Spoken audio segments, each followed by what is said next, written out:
This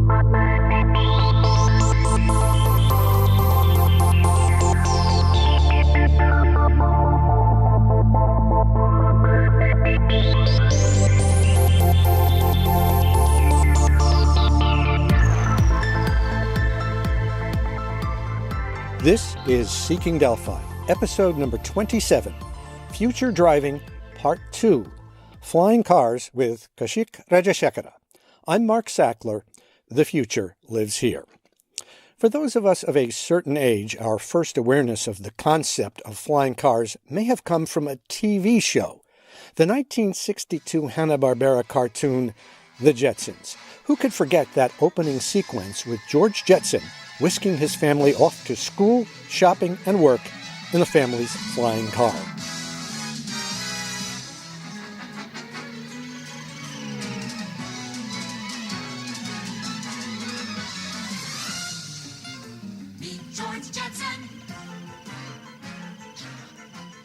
That was over 50 years ago, but the concept was hardly new then. In fact, the idea is roughly a century old, as we'll find out in today's interview. Kaushik Rajashekara is an IEEE fellow and an engineering professor at the University of Houston. He's been writing and lecturing about and advocating for flying cars for decades. I put in a call to him in his Houston office to get his take on the current state of the art. Here's what he had to say.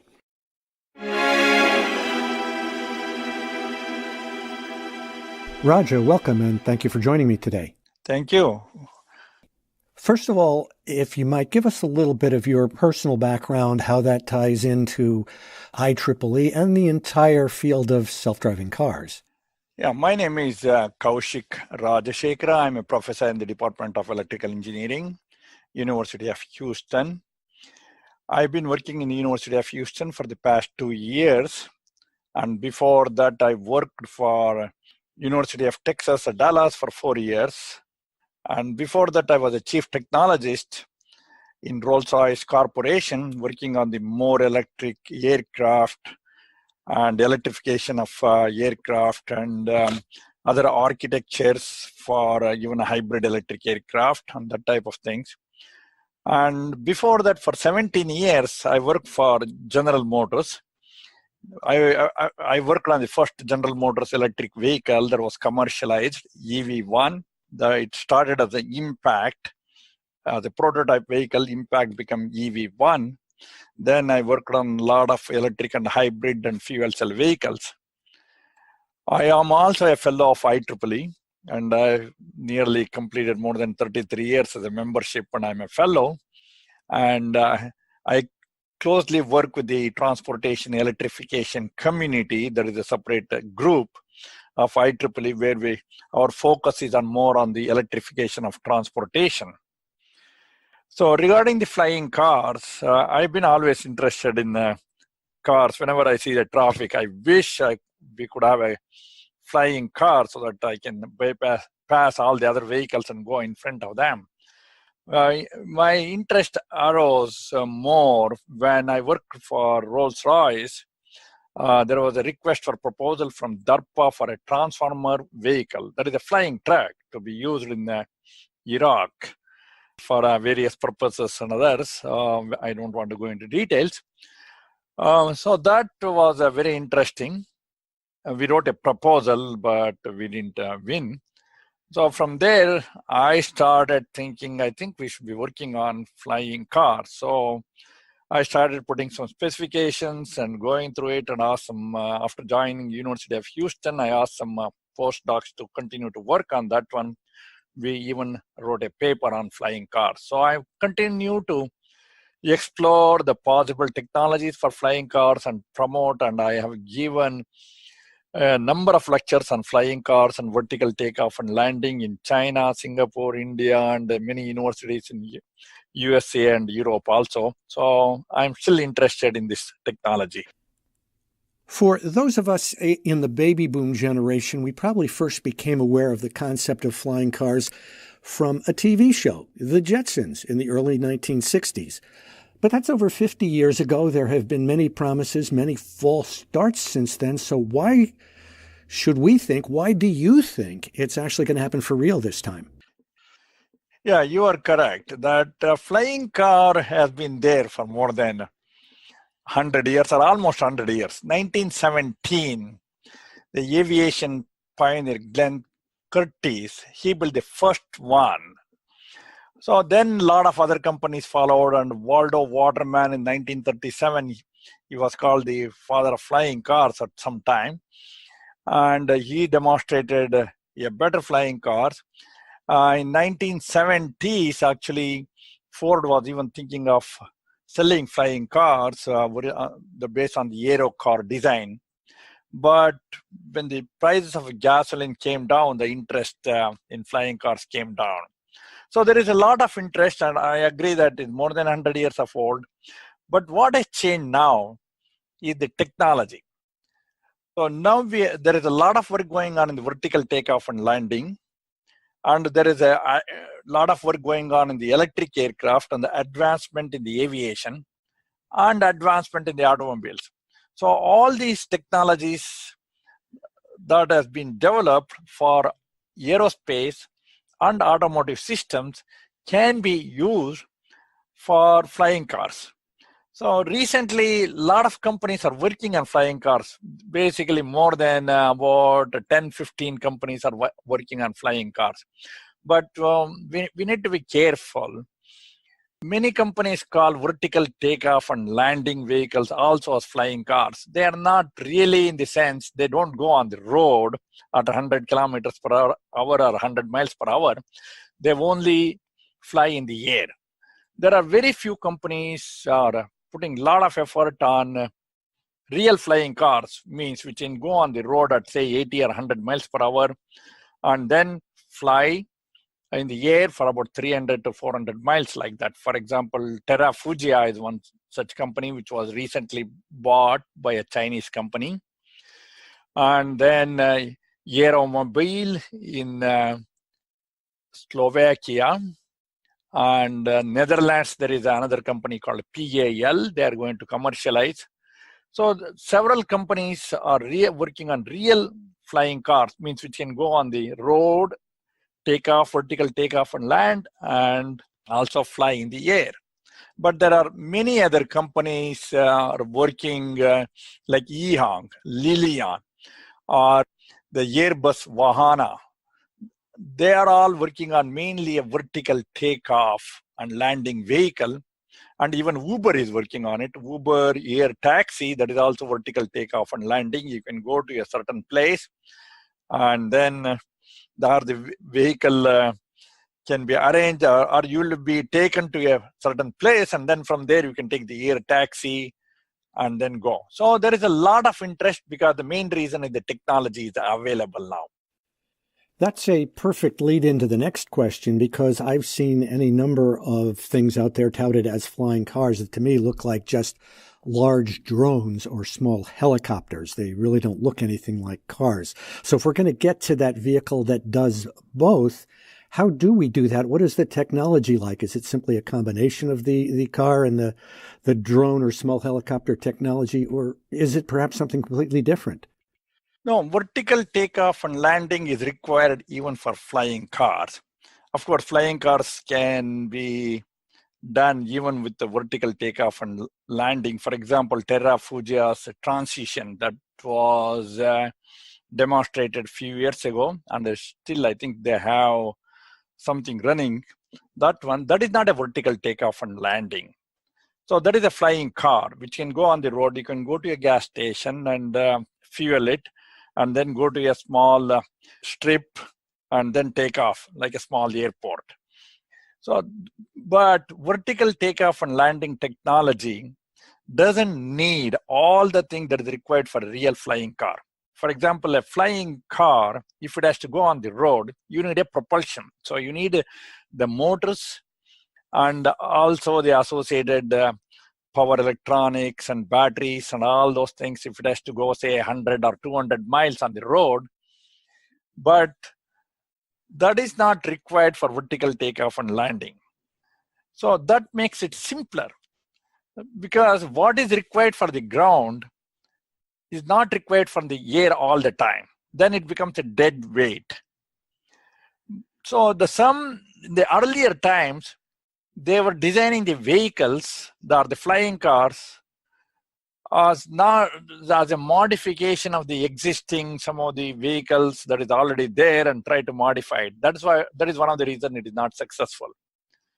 So you need to design start from the beginning. It has to work like a car, and then the wings have to be folded when it is on the road, and then wings have to be open once it is ready to fly. For example, there is a very good video, TFX from Terrafugia.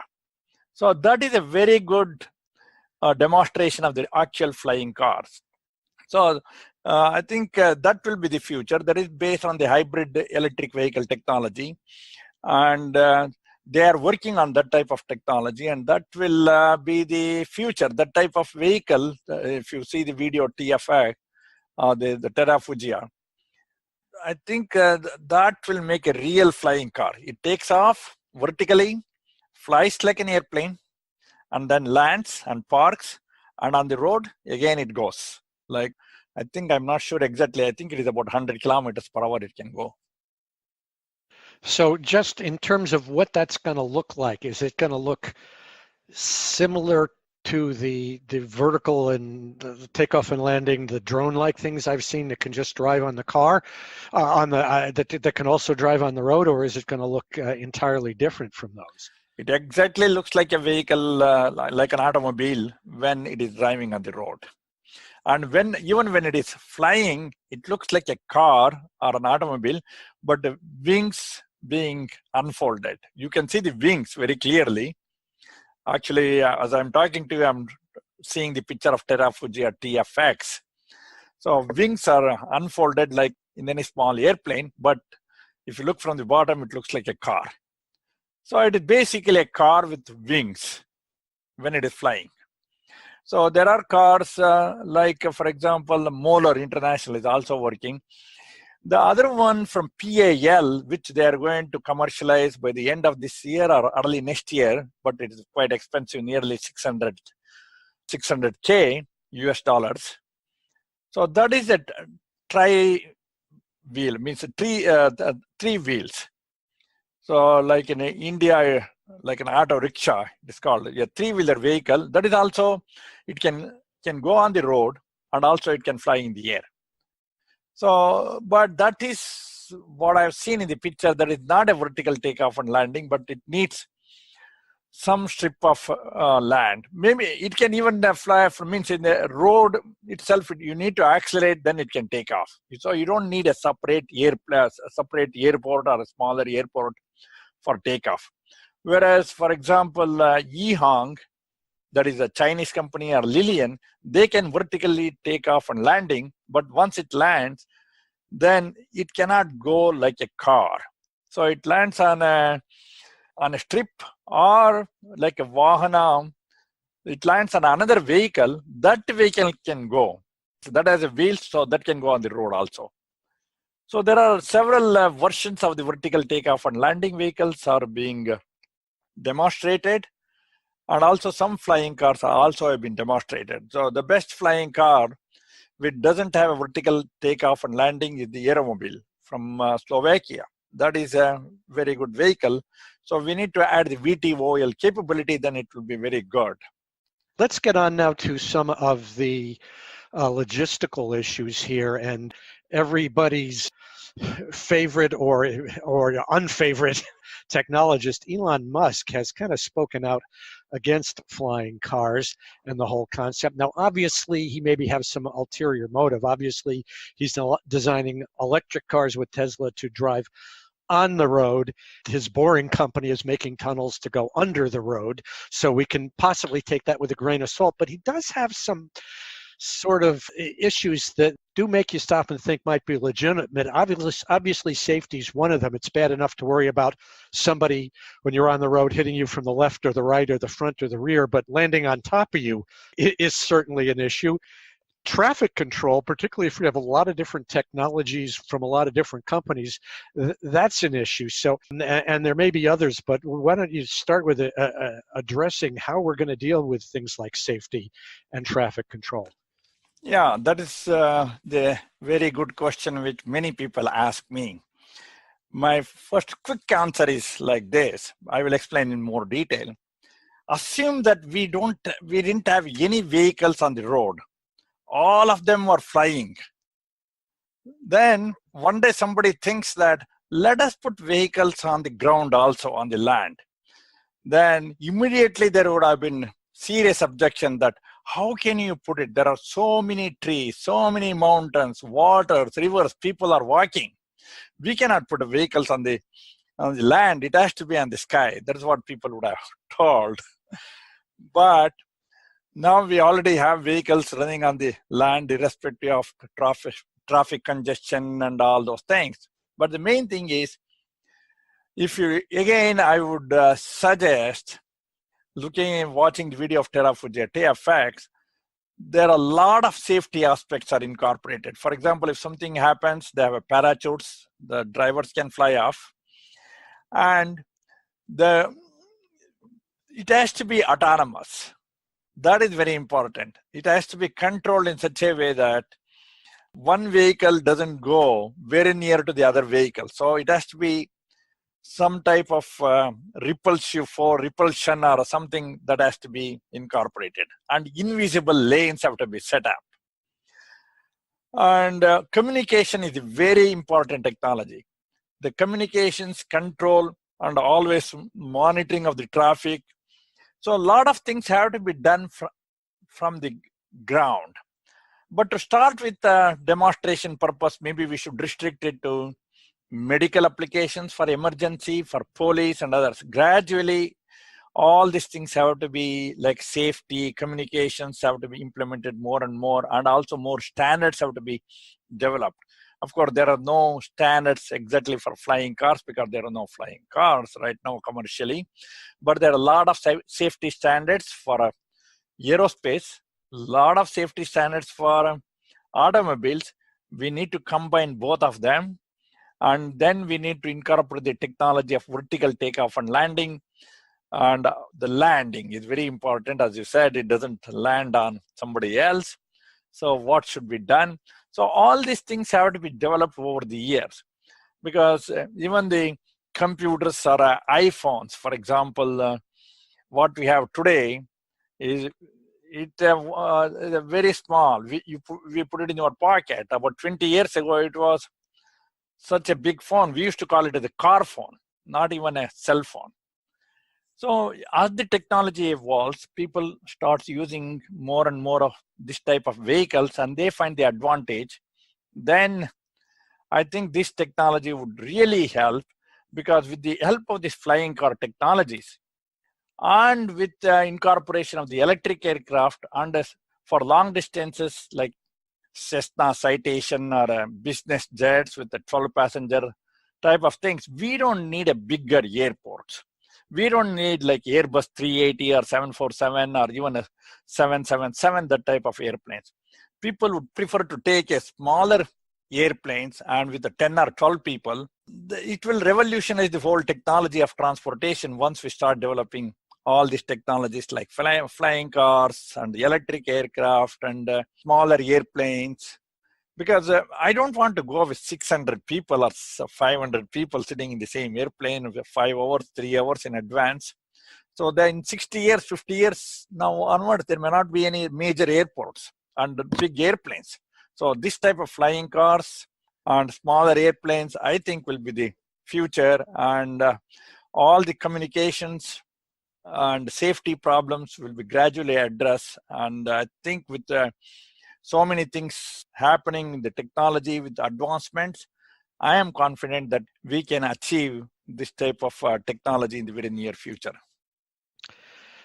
Well, an interesting part of that, and you mentioned acting autonomously, and I just most recently completed, as the first part of this future driving series, a podcast with IEEE's Alex Wiglinski.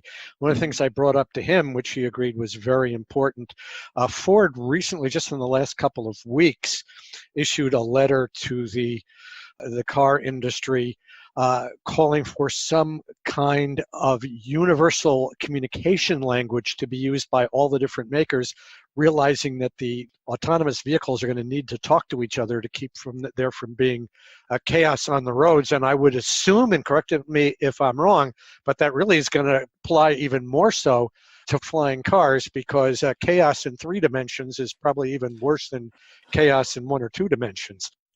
That is very good point. That is very important. Say for the automobiles, connected car technologies. That is, one car talks to other one, so that we can get rid of even many of the traffic signals and all those things, so that if the cars can talk and adjust their speed, then we don't need so many signal lights, and also it will be more safer. So when it can be done for the vehicles on the road with so many people and so many obstructions, definitely it can be done for the flying cars where there are no obstructions and it's all free. And connected car technology or the autonomous vehicle, they are very important for this one. So that, as you said, in 3-dimensional collision is worse than collision on the road. So even for the road vehicles, even if there is a collision, it still remains on the land. But if it happens in the air, it will fall to the ground. That is more dangerous. So very important to have autonomous control of the flying cars for both, as you said, for the land vehicles and also for the flying cars. For the flying cars, it is much more critical, and they have to be controlled very safely. Let's go on to the implementation and the market. Early price tags I've seen on these suggest that this is not a mass market item, at least not right now. Clearly that can change in the future, but it's starting out to look like that it's only going to be an elite flying taxi service, maybe the military, as you said, maybe for health and police. But when you're talking a couple $100,000 up into the millions, this is not something for the mass market. So in terms of rate of deployment, where do you see these popping up first, and in what time frame, if ever, do we get to more of a mass market? I think to start with, we should use it for emergency medical purpose, the police, and people who are any other, like Coast Guard, means they don't have to fly in the water or any emergency purpose. We should be using this type of vehicles. But gradually, the prices will come down. For example, Tesla car, $100,000, $120,000 people buy. So if a flying car can have more advantages even than the land vehicle or an automobile, then definitely people are willing to pay and buy. And recently there was a study published, I think last year by University of Michigan. They said that how many people would buy if the car price is about $500,000 or $6,000, $500,000 to $600,000. I think 1% said they would buy. If it is about, say, $200,000 to $300,000, about 10 to 15% said yes. So as the technology advances and more people use it, and people are going to buy this technology because this will be the future. Because there is not only convenience, one advantage we have to see is this will really improve the environment. Why? The environment, it improves because we don't have to build so many bridges. We don't have to cut so many trees. And particularly in countries in Africa, where there are plenty of natural resources, safaris and all those things, you want to keep them.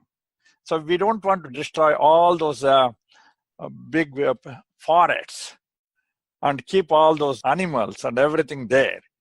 So if a flying car is affordable, then if they can use that one, then we don't have to destroy anything. They can keep the whole landscape as it is. For example, about 20 years ago, we didn't have where cell phone was not that popular. If you want to get a telephone line, for example, in many countries, even from India or China and others, you have to wait for 10 years. And it was so expensive. And it was a landline. Once the cell phone came, every person in the world is in a way it's connected. They can call to any place, and even a person selling smaller things even a beggar, for example, he may have a cell phone rather than buying some food or something. So it has become so popular and people are connected. So once this type of flying cars become cheaper and more people will fly, and it will help the environment also. So that is a very important thing. It will really change the whole mode of transportation. So, do you ever see the price, at least within the foreseeable future, the next 20 or 30 years, coming down to a level where there could literally be millions of them, which I would assume would have to be a price of, $50,000 or less? It may not come at, say, $20,000 or $30,000. For example, Tesla cars are still selling at $100,000 even after more than 10 years of production. It will maybe around 200K for some time. For example, I think Tesla, the Terraforge transition was, I think, 250K or something like that. That is, they were trying to sell. So the prices will be definitely more than 100K for at least another 20, 30 years. But we are now looking at long time, changing the technology. For example, even automobiles has developed over 100 years. And it has taken a long time. So it will take some time. Even cell phones or the mobile phones, they took more than 20 years to the stage where we are now. Computers, we used to pay $5,000, $6,000 once upon a time in the 80s. Now you can buy it for much more powerful computers costing less than $500. So it will take time. The stuff of science fiction, a la the Jetsons, but maybe it's becoming science facts. Raja, thank you so much for your time, and be looking forward to more of your articles and your talks on flying cars. Thank you, Mark. Thanks for this opportunity, and I hope we will continue to have some more discussions on this one.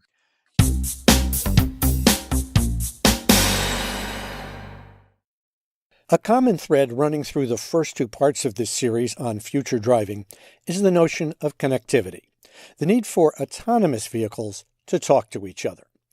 In Part 3, we'll address intelligent traffic control with Griffin Schultz, the CEO of Rapid Flow Technology, a company that is preparing for just that end.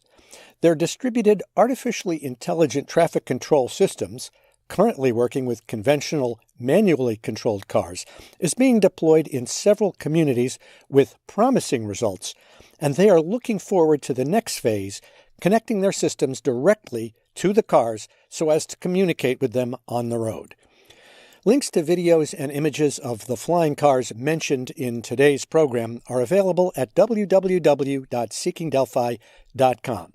Thanks to IEEE and Interpros for their help in arranging the first two interviews in this series. A reminder that you can subscribe to these shows on YouTube, Apple Podcasts, and Player FM, and you can follow us on Facebook and Twitter. Thank you for joining me. My technical assistant is Mohammed Maroof. Until next time, I'm Mark Sackler.